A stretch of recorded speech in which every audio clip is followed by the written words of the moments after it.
What's up, everybody? How's everyone doing today? This is April 2nd of 2021, the day after April Fool's Day. Hope everybody had fun pranking your friends, harmlessly, of course. Welcome to Brad's Bad Show About Games. My name is Brad, and I am not an EDM artist signed with NSR. But we will be discussing that here shortly because this is a review of No Straight Roads. I've been wondering I've been wanting to do reviews for games and stuff, but I really didn't know how to do that. Like, I didn't know if I wanted to do it with like a YouTube video, where I put in footage and stuff like that. But I thought, you know what, I tend to use this show to talk about like the Fortnite seasons when they end and give short reviews of those there. So I was like, you know what, I'll use the show for reviews. Nothing wrong with that. And plus, it will give me something to talk about besides just Fortnite stuff. So we're going to talk about No Straight Roads. Now, when I first saw this game, it was for a trailer announcing it was being ported to the Nintendo Switch. Now, I hadn't seen it before. I thought it was a brand new game, and apparently, it had been out for a few months. It had already been out on other consoles, but somehow I never saw it. Right off the bat, the first thing that caught my attention was the art style, the character designs. It's a very colorful game. The characters all look really unique, and it's a game about two rockers wanting to rise up and show the strength and the power of rock music against a world that's turned to this electric music instead, EDM. And I really like that setup. I mean, it's sort of like a kid-friendlier version of Brutal Legend in a way. But it's not a perfect comparison, but it's fighting music, fighting music. That's a good way to put it. It's using music to have literal battles. And so I liked it right off the bat. Anyway, so I checked out the game. I got it for Christmas this past year, and I say ultimately it's a good game. It's got a few issues, and I think I don't really think that the issues that it does have mean that you shouldn't really play the game, but I'll get into that. So first off, let's talk about the visuals since I just kind of ran down why. Art-wise, love the character designs. Everybody looks really unique. I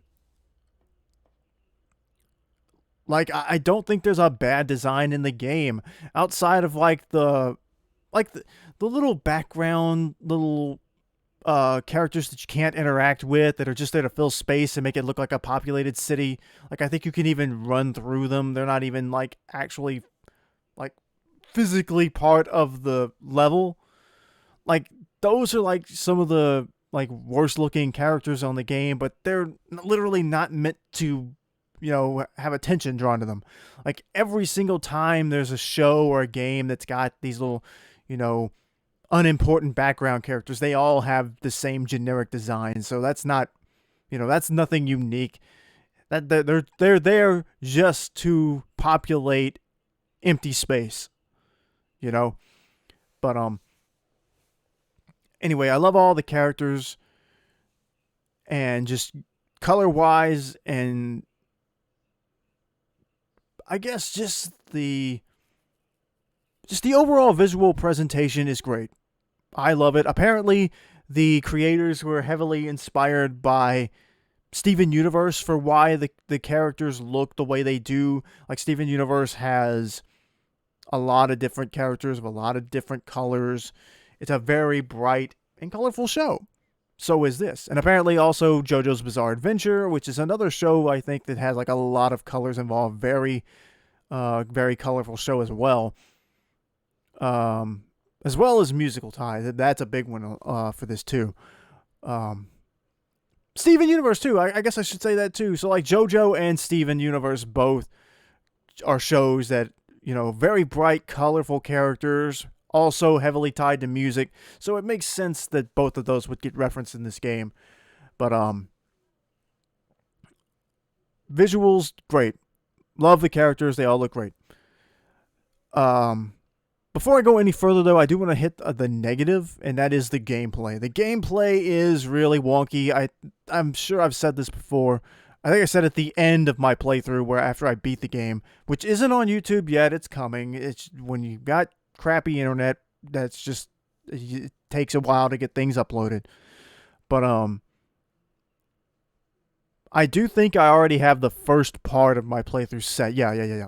The first part of my playthrough is set to drop at some point within the week of the time I'm recording this. But anyway, the gameplay's a little wonky. I remember swinging when I'm playing as Mayday or Zook. It seems like it was more Mayday, but trying to hit an enemy and it wouldn't hit. It's some of the battles are very hard. I don't think I can't remember playing through any of the boss battles and not losing once.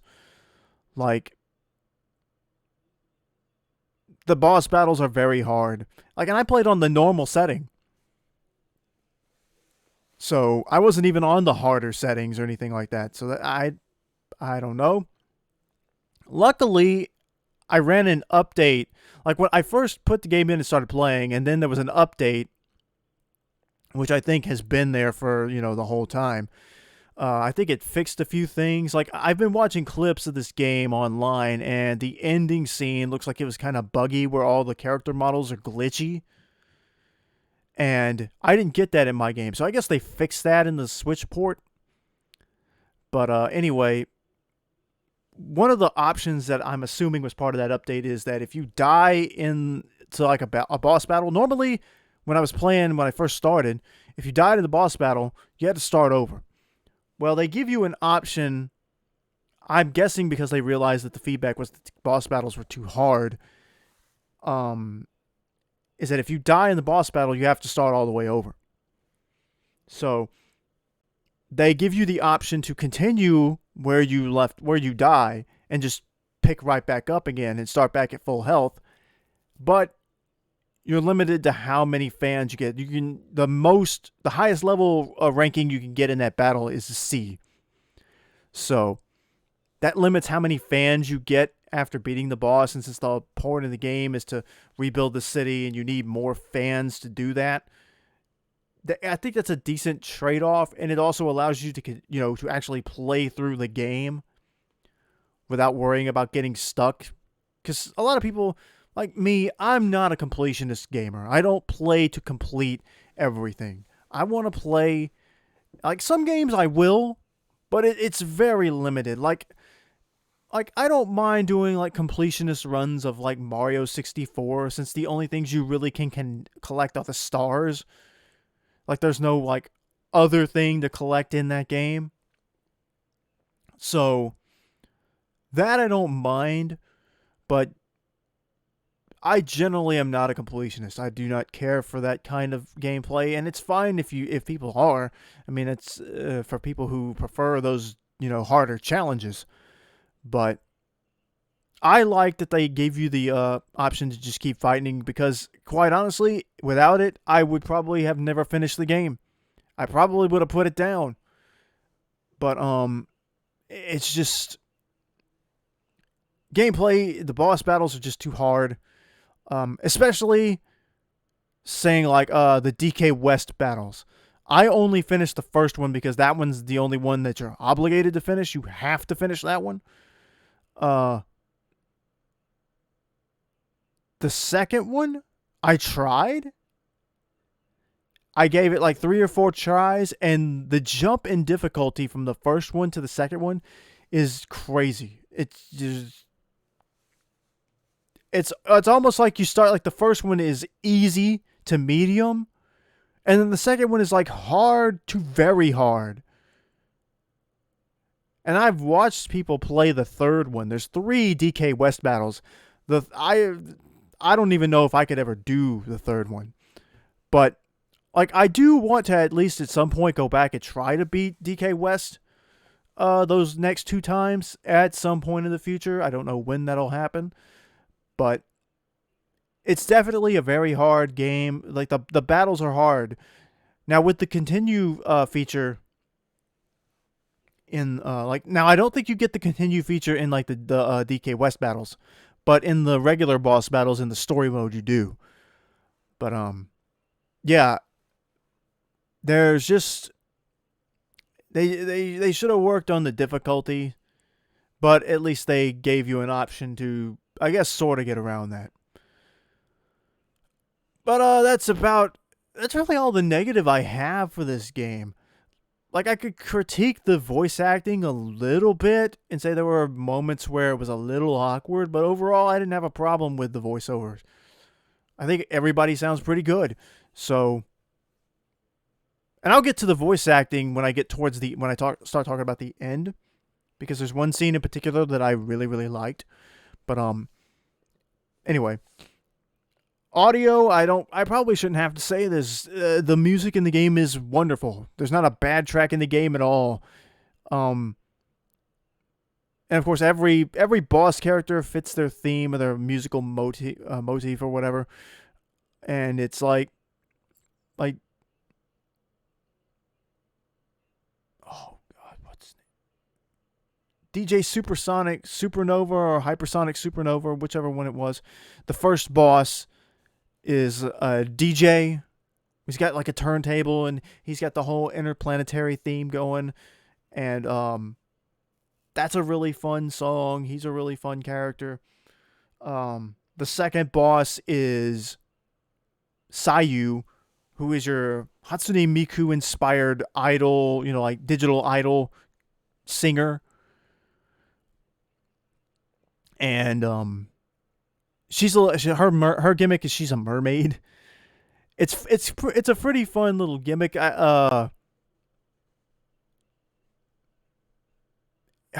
has a little team that controls her, that you end up like fighting. Like you're physically fighting Sayu herself in cyberspace, and then you end up in the room where the team of four. It's like an animator, I think, a programmer, her voice actress who speaks for her, and then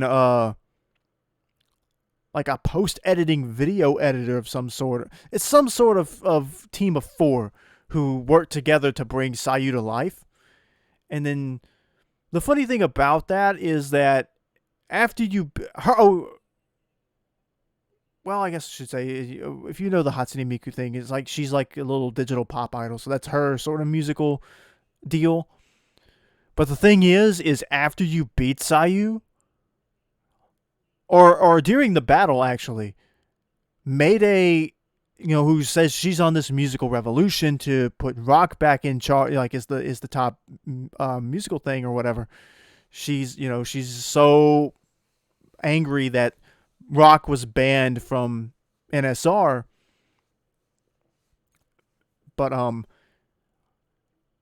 she clearly becomes a fan of Sayu while listening to her, watching her dance around during the battle. And she keeps on like, oh, she's so cute, she's adorable, and everything like that. And then at the end of the battle, Mayday confronts her animation team and tells them to, that they're talented and that they should keep, not impose their music on other people, if I remember it right, but then to also don't ever make Sayu into her final form that they made her into for the battle. It's a reverse mermaid. Like mermaids are traditionally like a human top half and then a fish bottom half. Well, they flipped it in the final leg of the battle where she has a fish top half and human legs. So that's pretty funny. And she goes blah. But and you see that as the game kind of progresses, where you see that Mayday, even though she's fighting these people, she comes to sort of like them. And I don't know if I can't remember if I picked up on that right away, but it was interesting that she was like encouraging them, as musicians. Then you get to the third battle, which is with Yinu, who is like an 8-year-old piano prodigy. And this is probably my favorite musical piece in the whole game. It's the battle with Yinu. And I've listened to it a ton on YouTube since then of different mixes. People have done different mixes of like the various, like, there's one like almost 12-minute video where people splice together the different portions of the standard version of that battle, which is just the piano version of Inu playing, the EDM version, which is supposed to represent her mother, and then the rock version, which represents, Mayday and Zook. And someone managed to like chop those up and line them up one after another and make a big long video out of that. And then there's another mix, it's called like the ultimate mix, where somebody overlaid all three of them together and then put Mayday's guitar solo that plays when you're using her, when you're making her play in the battle, over all of that. So like, it's a very cool sounding. It's a little messy because it is technically like 4 separate entire tracks thrown over each other, but since they're the exact same, musical arrangement, it works out pretty well. They're all timed perfectly, and it overlays pretty well. And here, there's even one fun one. I wouldn't listen to this one a lot, but there's one version that's just Yinu's piano version and just Mayday's guitar solos over it. So it's like it's just Yinu and just Mayday, and it cuts out Yinu's mom and Zook. So that's a pretty interesting one as well. And there's other mixes like that for the other characters too, but this is my favorite musical arrangement in the game. It's a good battle. And what happens in this story is, and you'll notice that Yinu, I think, is the first one. Well, Sayu kind of said like, "Hey, why you guys hate me so much?" And it comes across as kind of pretentious. But then Yinu actually calls them out and says like, "All you two seem to be good at is wrecking stuff. Like, you don't care about music, you just care about destroying things." And that becomes part of the narrative as you play through the game. Anyway, they sort of poke fun at each other for a bit. Yinu starts playing and then the battle starts. Once you get up to the stage, Yinu's mom gets involved in the battle, picks her up. And then as you start attacking the piano, the mother actually comes out and starts attacking you as well. And so now Yinu and her mom are now both attacking Mayday and Zook. And the mother does everything she can to try to protect Yinu, insisting that Yinu keep playing.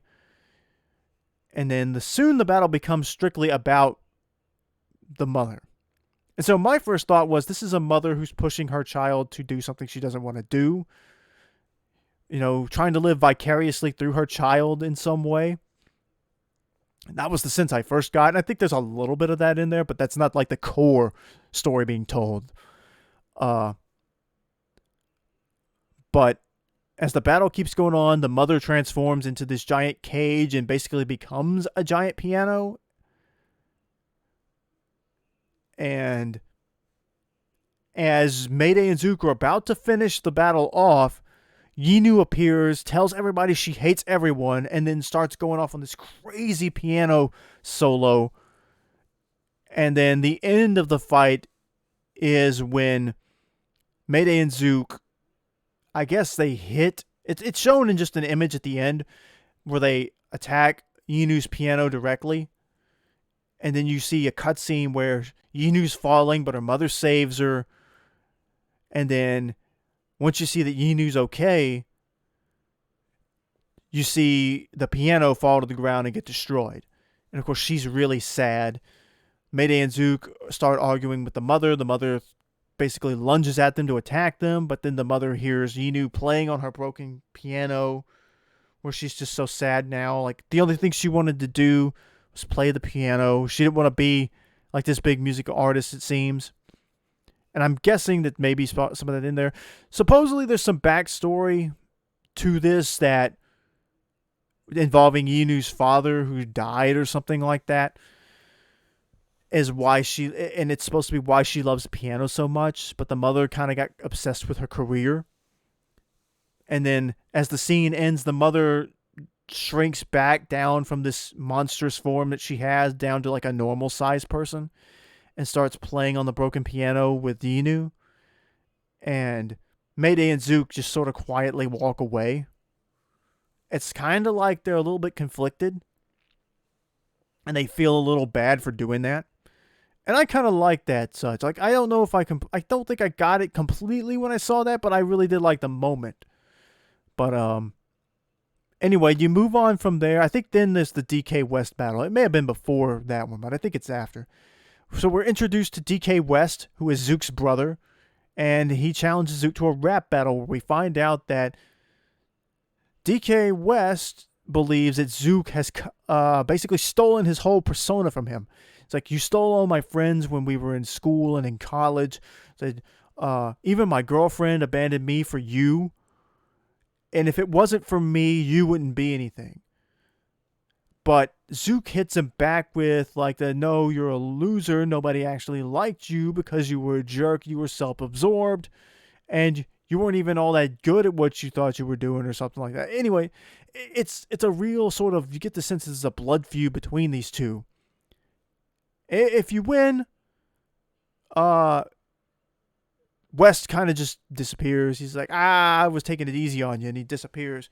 And you find out that Zook, who's normally real chill and everything, he gets really mad whenever West is around. And then at the end of the battles, it always ends with the JoJo to be continued reference. That's pretty funny. The battle with him is actually, you could see, is sort of inspired by the JoJo stands. Is this demon shadow that shows up.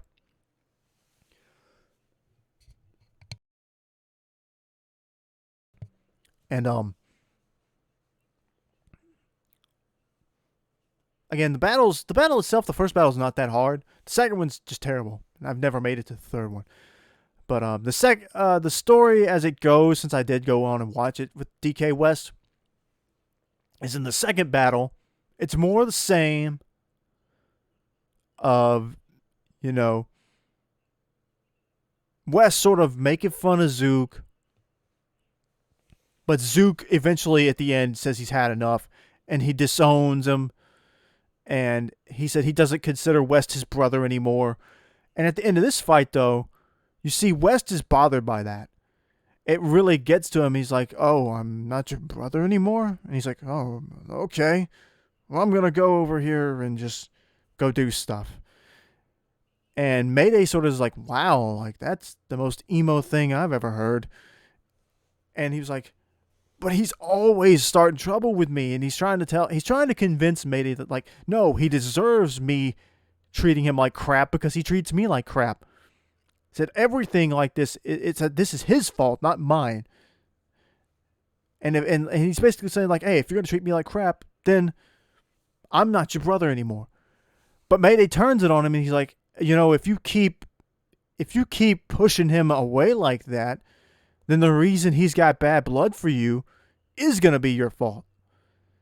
And so this seems like a smaller version of the overall story where somebody does something wrong, like somebody wrongs somebody else, or two people believe they've wronged each other, and instead of somebody deciding to try to come to an understanding, they both decide to just go at each other's throats and just make it worse, to the point to where these two brothers who once, well, I'll get to that in a minute, but these two brothers have completely broken down to consider each other, I guess, enemies to a sense, or at least Zook does. Zook can't stand him.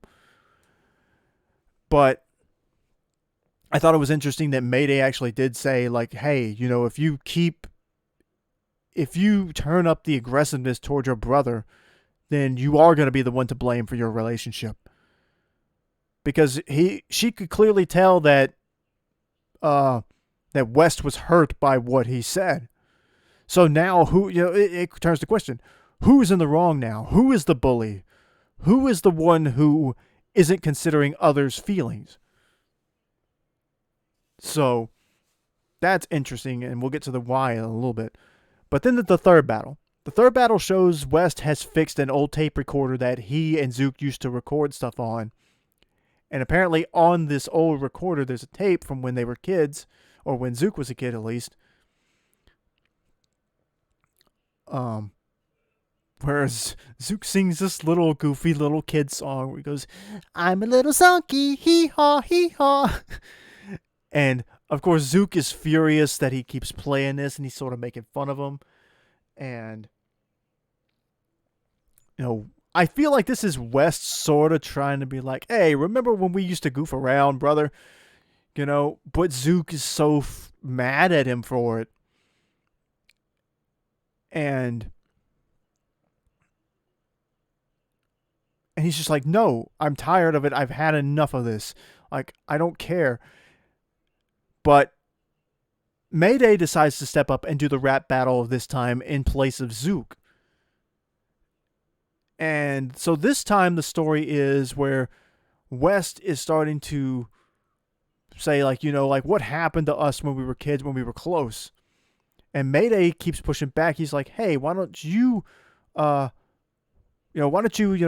of come back down to earth a little bit. You're this whole big thing with DK West is the best that's ever done it. Come back down to earth. Remember your brother. Your brother's always admired you. And then you find out that, like, Zook comes into the rap battle and you see them both. You see West, start talking about how much he misses when Zook used to look up to him. And Zook being like, yeah, I did used to look up to you. He said, you are the best. You are DK West the best, And then you learn this whole backstory about how back in the, originally West was had become the symbol of rebellion against NSR at one point. But West had never intended to become like the leaders of a revolution like Zook and Mayday did. He just created music. But people reacted to it, and it gave them this idea like, hey, maybe he's on to something here with this rap music. But NSR, just like they did with these guys, with the Bunk Bed Junction, stepped up and shut him down.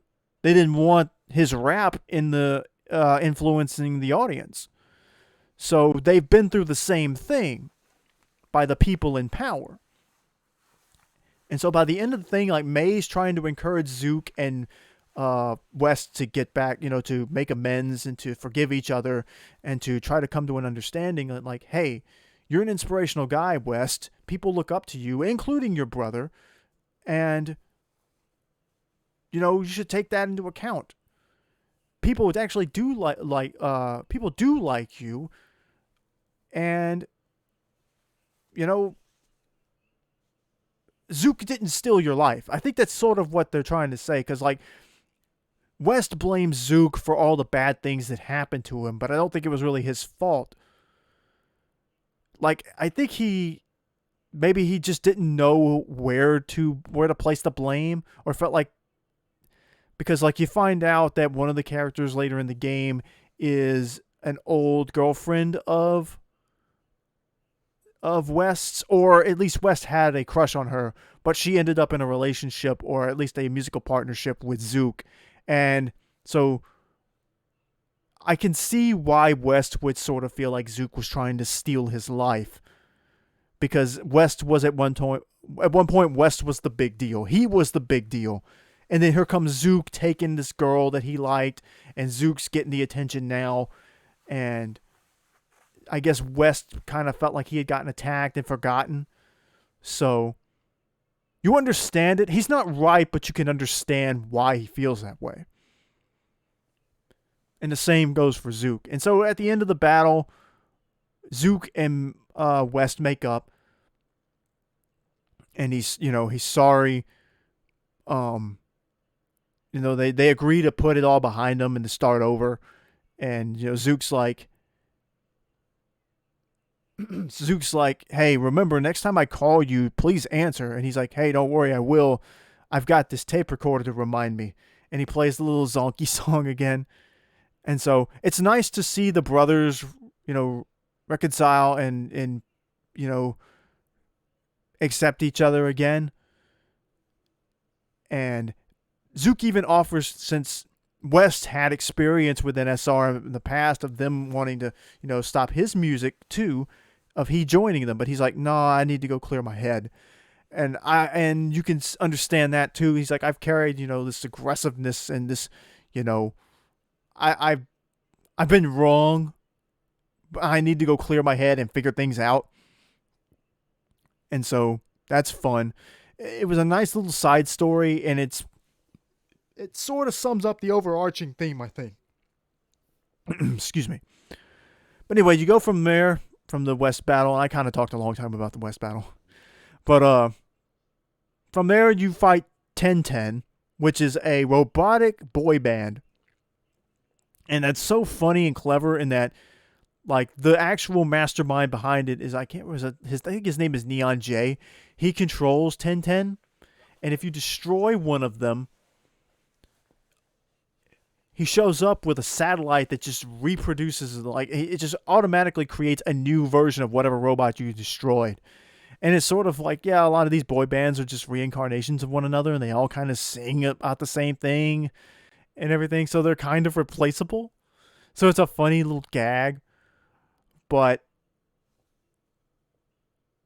I actually kind of like the song. There's a YouTuber, I think their name is Juno. I don't know anything about them, but I found that they wrote in a song, like a full song, for this fight track. So it's online if you want to go listen to it. It's really good.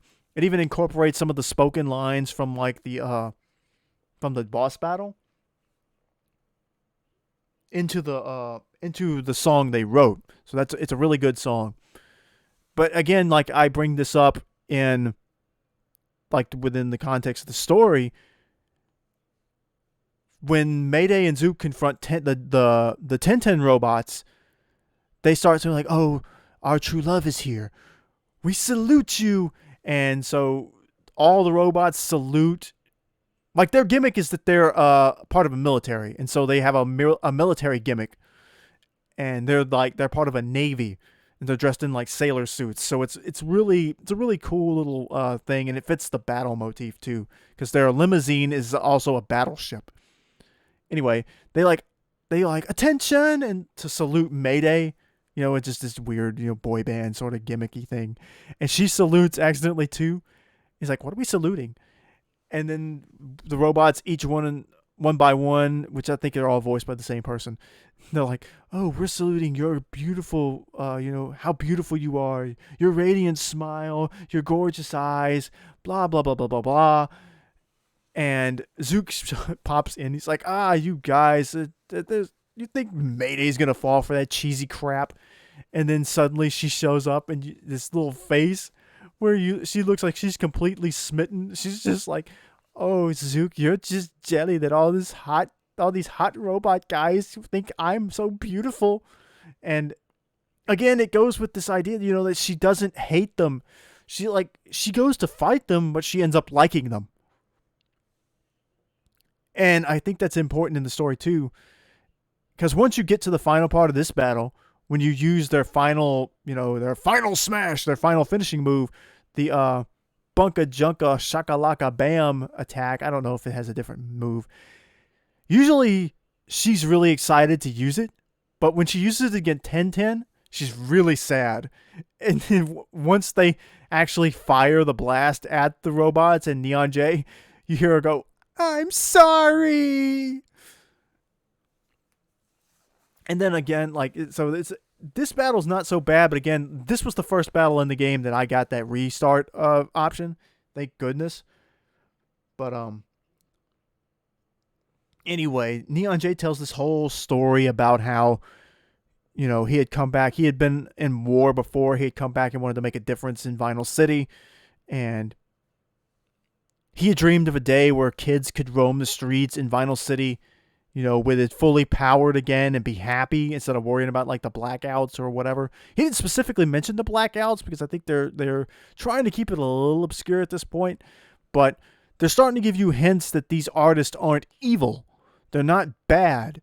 they have a cause they're fighting for too.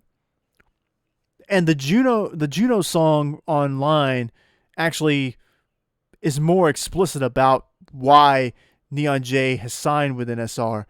And he's like, and the way it's worded is like, no, I use 1010 to create energy for the city. People like 1010's music. We perform for them and we provide energy for the city. That's why I do this.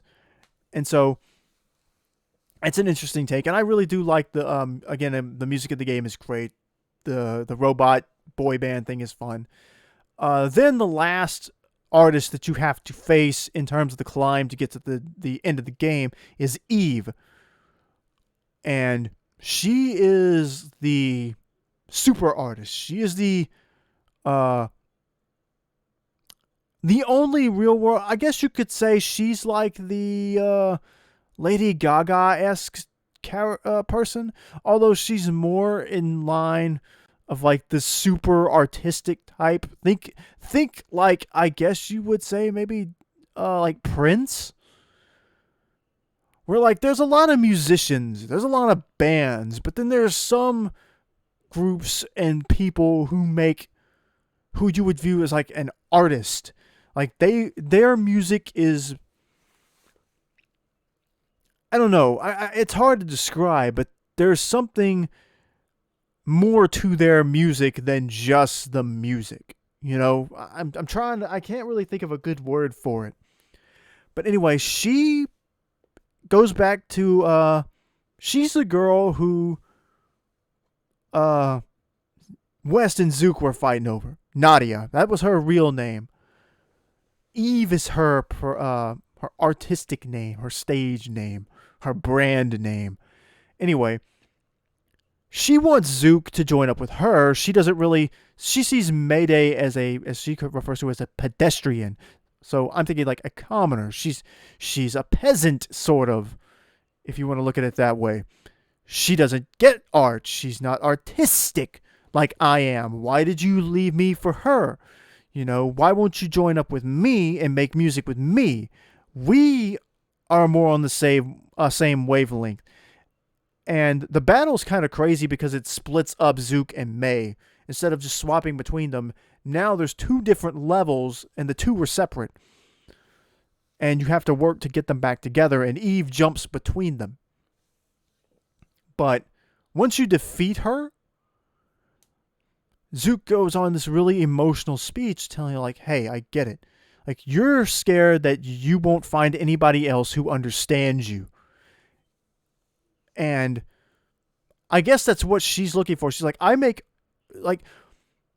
she makes art because she's trying to understand herself, and she's exploring various aspects of herself in her music.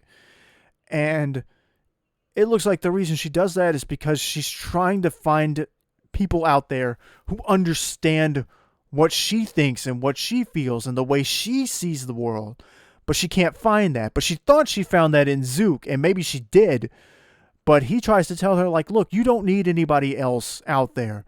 You know, you don't need someone else to validate you. You validate yourself. You know? And so I think it's less to do with like romance and more to do with like a deeper, like, I don't know if spiritual is the right word for it, but it's more to coming to terms, I guess, with accepting who you are as an artist and as a person, and that you don't need other people to tell you who you are. So that's a fun little thing. That's a fun little story for, you know, those two. And Zook ends it by saying, like, you should really, you know, try to understand May too. Said, I think if you got to know her, you'd like her a lot too. Saying like, hey, you know, like May sort of loud and brash, while Eve is more, you know, May is very in your face and specific about what she wants, whereas Eve is more reserved as far as like personality wise, even though she's got a crazy creative mind. And she's more vague and obtuse with her performance, her music. But Zook's like, maybe if you two got to know each other, you'd understand that you actually have a lot in common.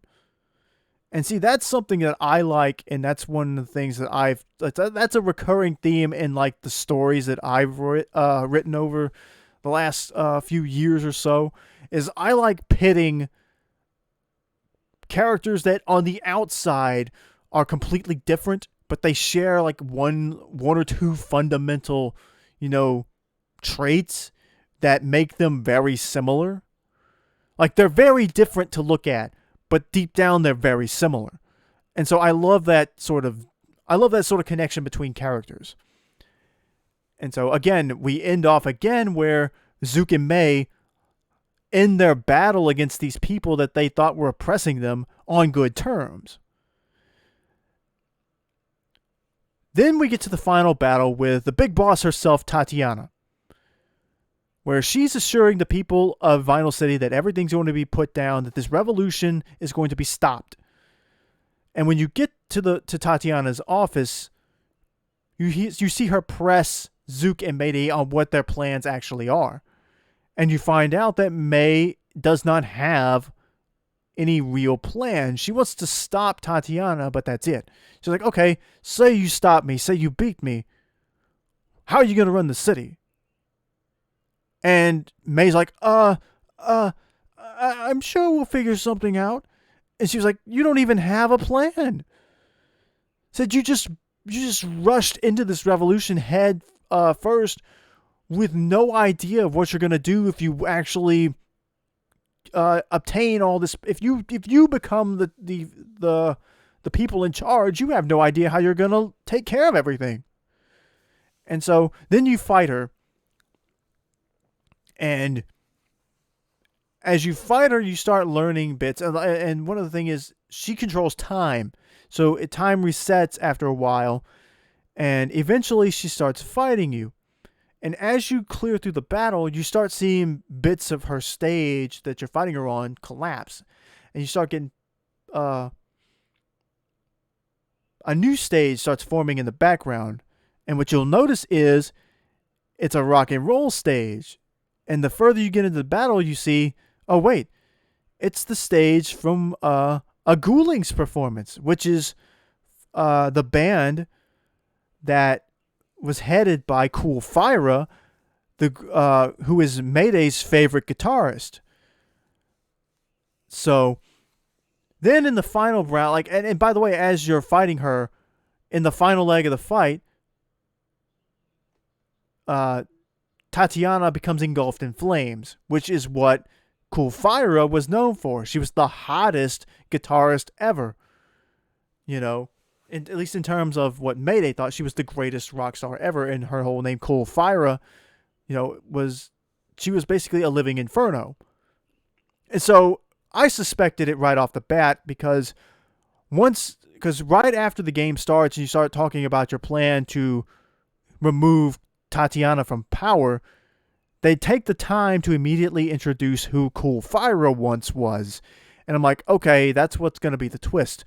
The twist is going to be that Tatiana was originally Cool Fyra. And it's super obvious. And of course, that's what it turns out to be true. I like the end because the bell at the end or whatever it is what's holding Tatiana's old or Cool Fyra's old guitar. And May's like, why do you have her guitar?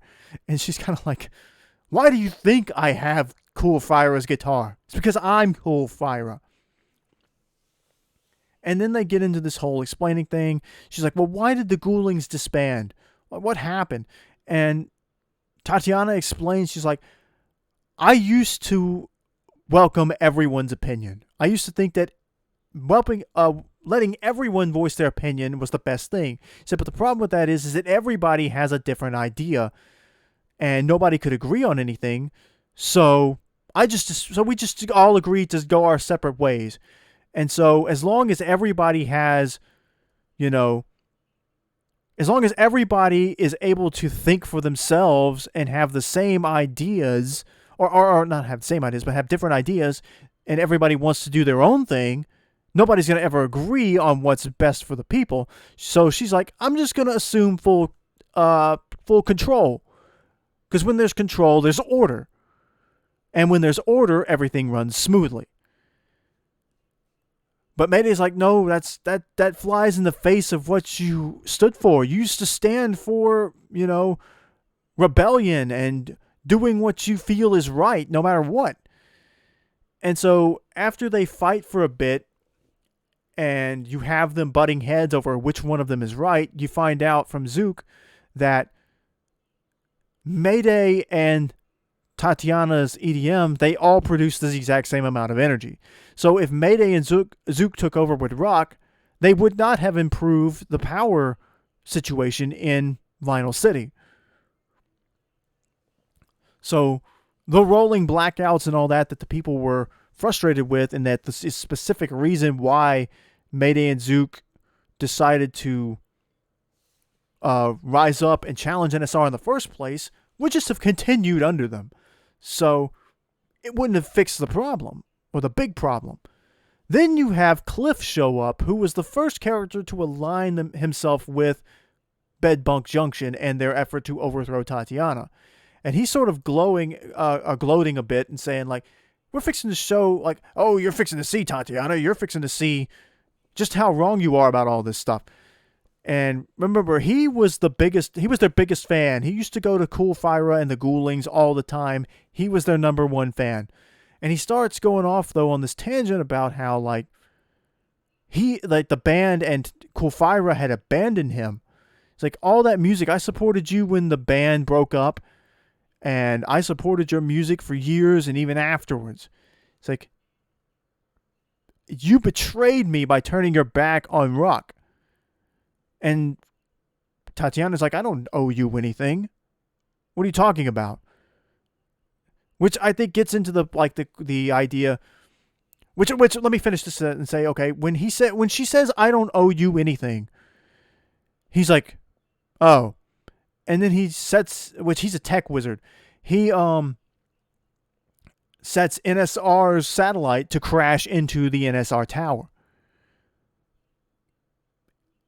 And he starts, of course, smiling. He's like, said, I love the look on your face. Something like that. It's like, that's the look. Like, you have the look on your face. He's like, you look like you are completely hopeless now.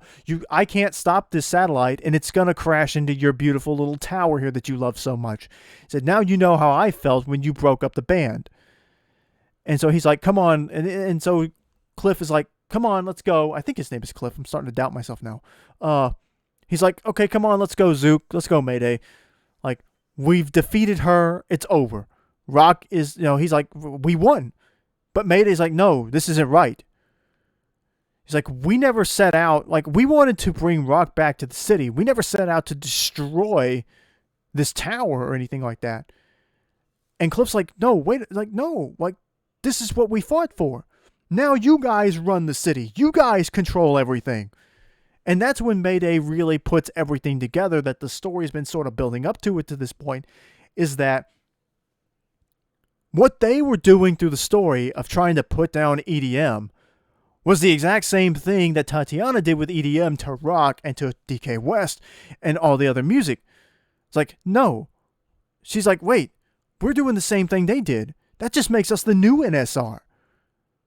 So we've become the thing that we fought. And of course, Cliff tries to tell him, like, no, you're wrong. But she's like, no. So we can't let the satellite crash into this building. Of course, I can't remember exactly how they word it, but they're like, no, obviously if they crash into the power building, it's going to destroy power for the entire city over a personal vendetta over music from years ago. So this fan who feels like the artist owes him something is going to destroy the power source of the city for revenge over a personal deal. So right then and there, May decides, like, no, we're going to save the city, we're going to save the tower, and we're going to work together with Tatiana, who says, like, hey, I'm going to call all my artists up. You need to, like, through the game that you're taking over control of all their districts of the city. She's like, give control of the districts back to my EDM people, and we will all channel our energy together to stop the satellite from crashing. And so you go through this little mini game, sort of little battle spray or spree, where you stop all these now robots that are protecting the districts, uh, and slowly but surely, 1010 and Neon J, Eve, Yinu, Sayu, and DJ Subatomic Supernova all regain access to their places, and then you return to the Grand Quaza, which is the main power source, and everybody works together. Which by the way, at the very end, towards the Quaza, when you're in the final leg there, Cliff summons a gigantic wall of robots, but Tatiana shows up with her guitar, her cool fire guitar, and destroys all the robots and knocks Cliff back easily. Which, by the way, I forgot to mention, there's a funny little scene where right before the end game starts, Tatiana punches Cliff in the nose. It's pretty funny. Anyway, so everybody gets up on their channels their energy together. They all do one giant group, Bunka, Junka, Shakalaka, Bam. And the energy from all of the artists combining together transforms the NSR headquarters into a giant fist and arm that puts up the rock horns, the devil horns as they're called, and puts them up to the satellite. And the satellite just shatters upon impact, and the tower survives. Then, as the scene starts coming to a close, Zook, everybody's cheering for Bunk Bed Junction.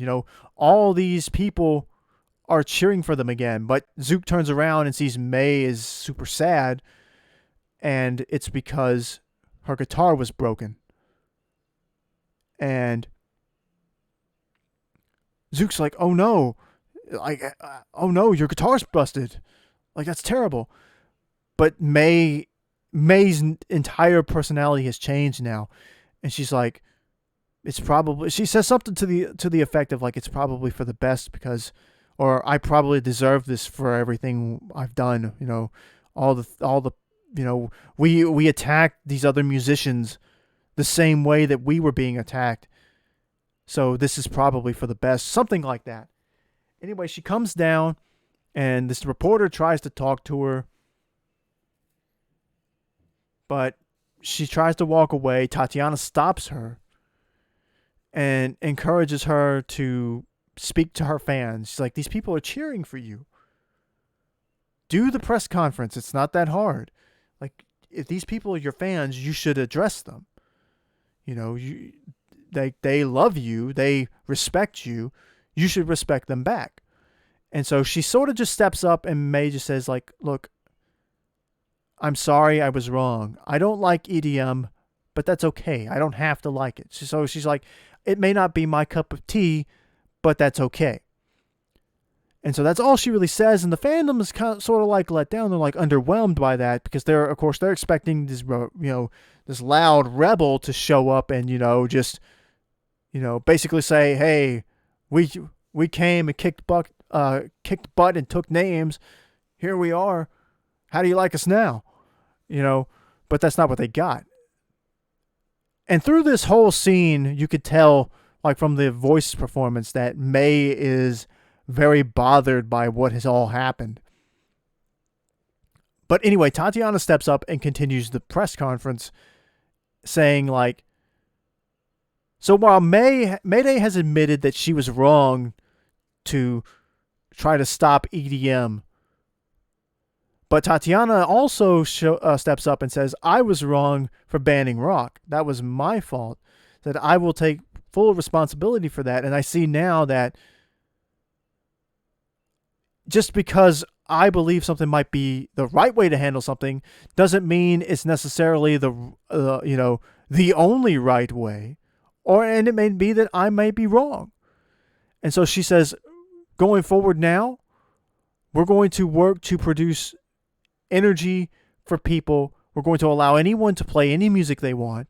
Anyone should be free to express themselves the way they wish, the way they want to.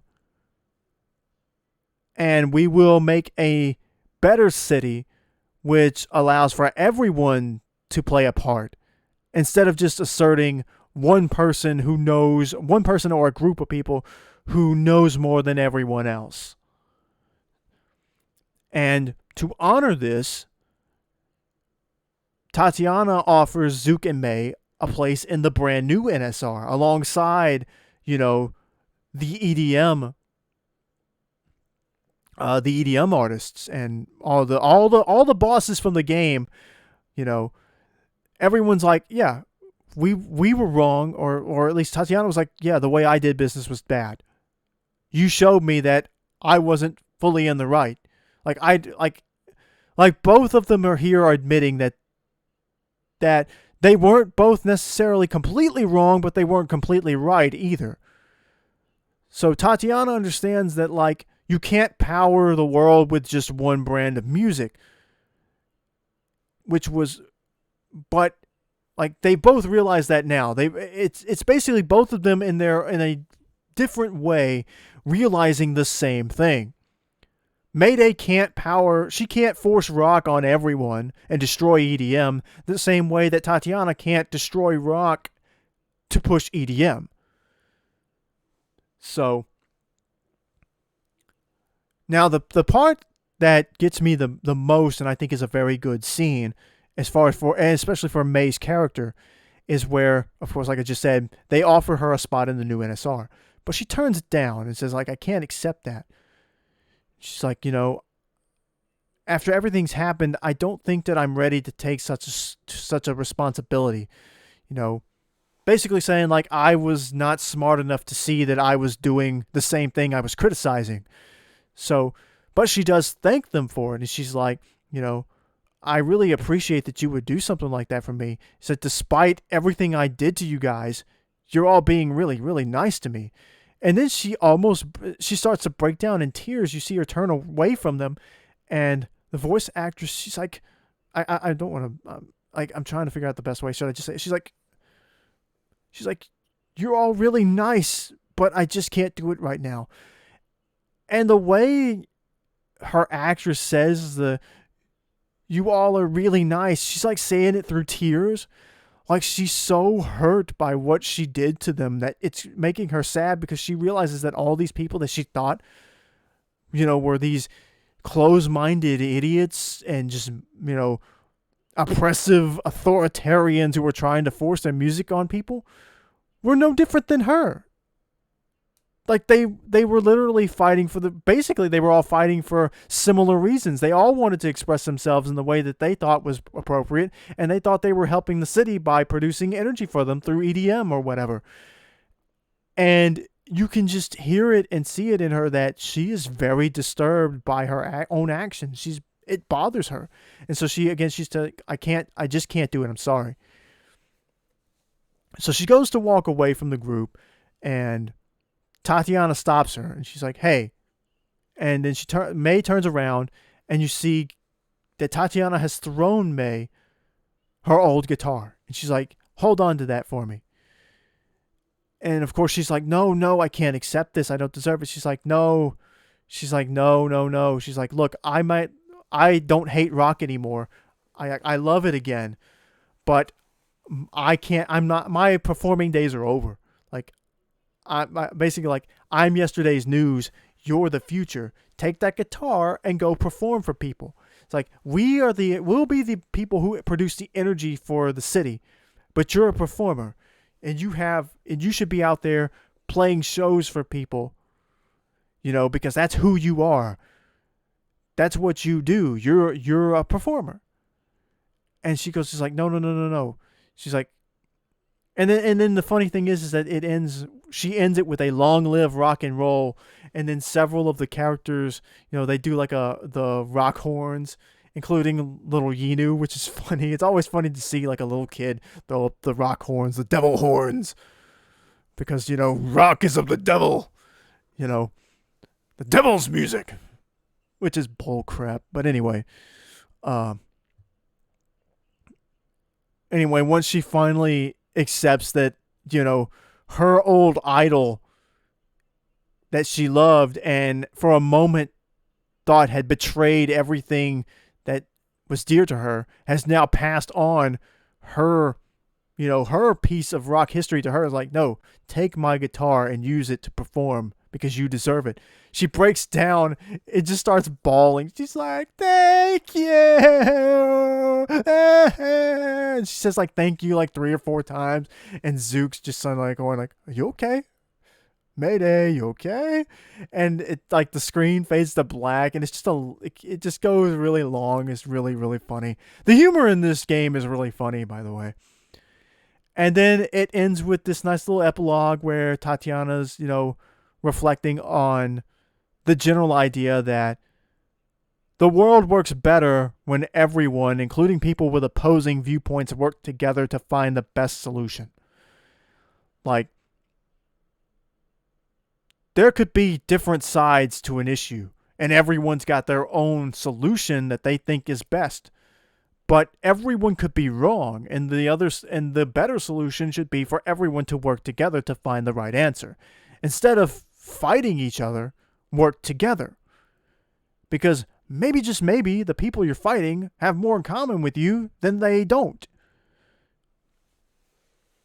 And so it's a nice little story where the only true villain was the hardcore obsessed fan.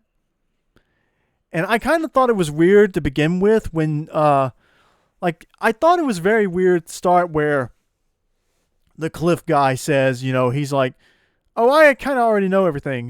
He's like, I know where your headquarters is. I know everything about you.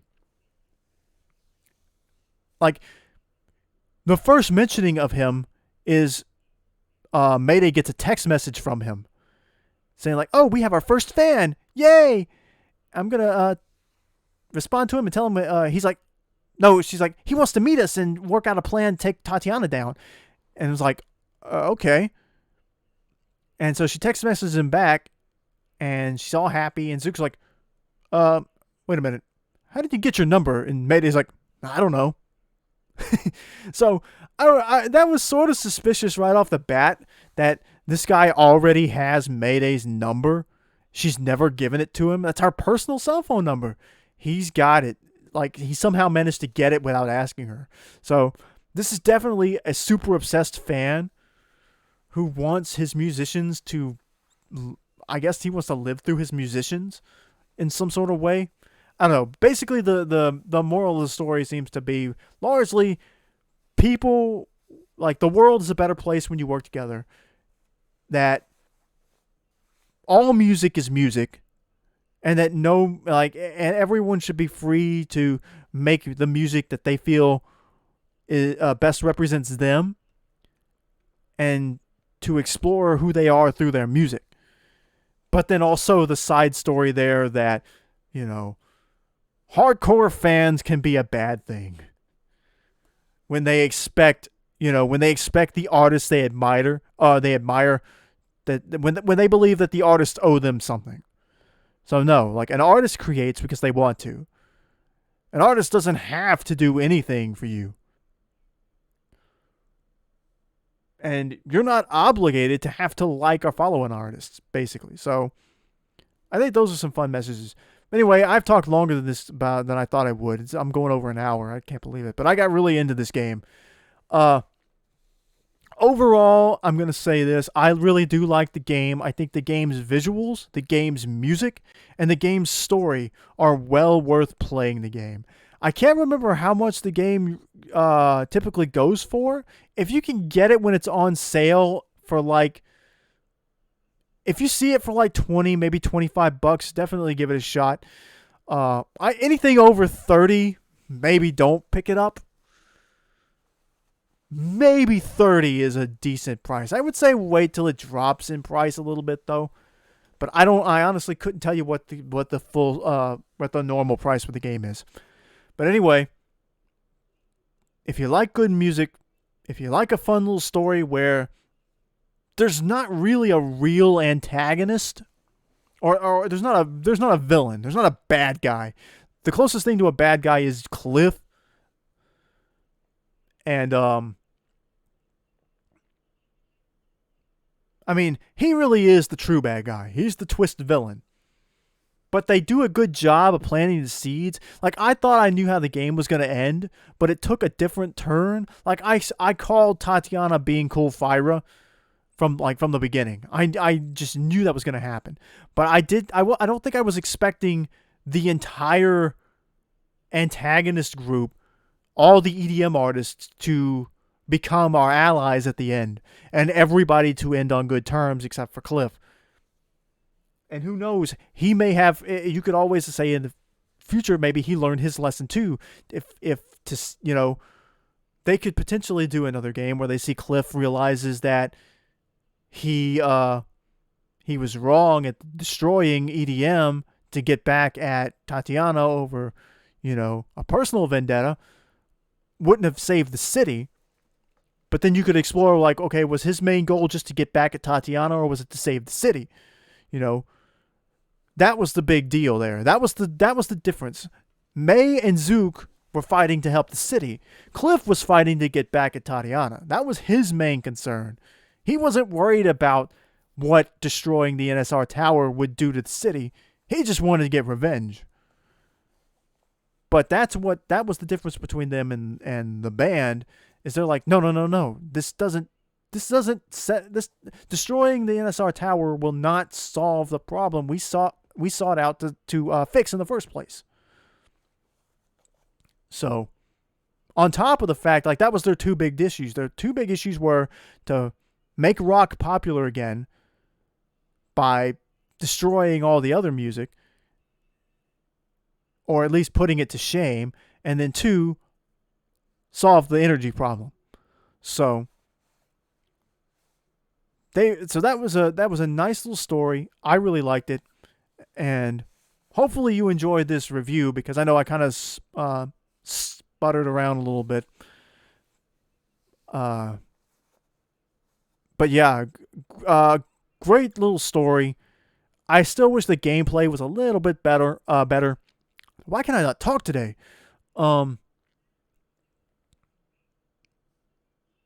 Again, a game that's about music needs to have great music, and at the very least, they knocked that out of the park. I think this game was, I think everyone, or nearly everyone, who worked on this game, this is from South Korea, I think. I want to get this one right. Let me check. I know I've gone over an hour. I'm sorry. I didn't intend to talk this much. Where is the... There it is. I mean, not that there aren't, like... Not that the entire team was, completely Korean. Malaysia, that's it. Malaysian. My bad.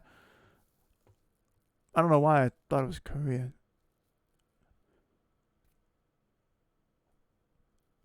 Anyway, I think the core team is Malaysian,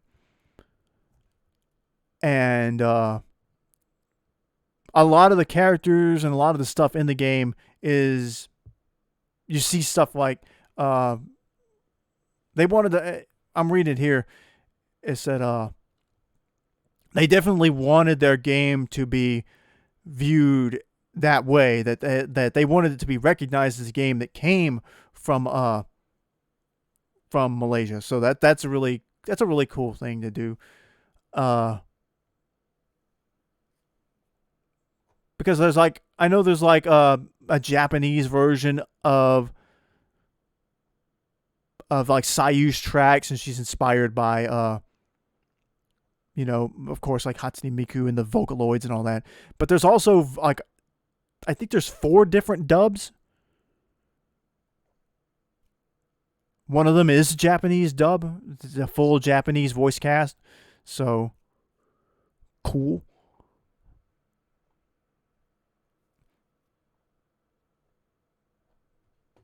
Trying to see what else have I don't want to miss anything.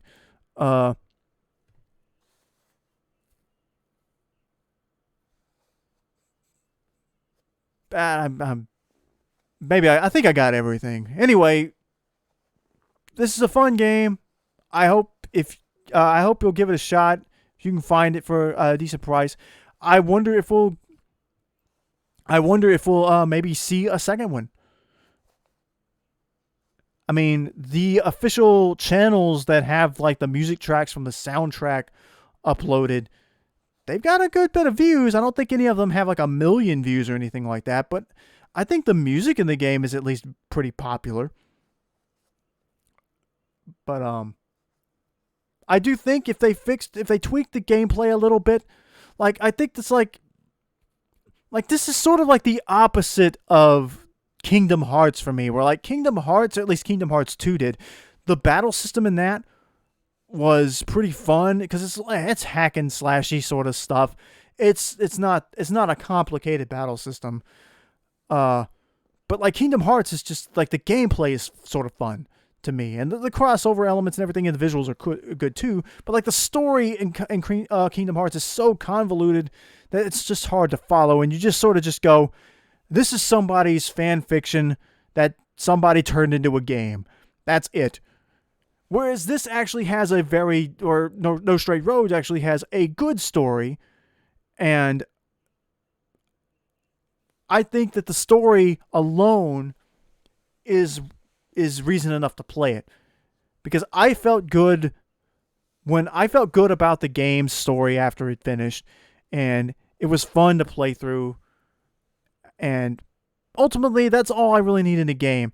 And like a game with a bad story can be fun if the gameplay is fun, but I say at the same time that a game with a good story with bad gameplay may not necessarily be something that people are into. That said, I don't think that the gameplay is awful. It's just a little wonky, that's it. It's just a little bit wonky. When you go to do a mid-air dodge and you fall off the limousine and the 10-10 thing over and over again, it's just that's all there is wrong with it. But other than that, and the difficulty is kind of crazy. That's my only real two issues with this game, is the gameplay and the difficulty. Everything else great. But I think I've said that like 3 times now, so it's probably the time to end this review. So I hope you enjoyed listening. Again, I'm hoping to do the other DK West challenges. I want to finish those 2. They were just so hard, and I didn't want to spend a lot of time on them because I wanted to finish the game. So hopefully everybody enjoyed listening to me talk about it, even if it did go for a long time. Like and subscribe.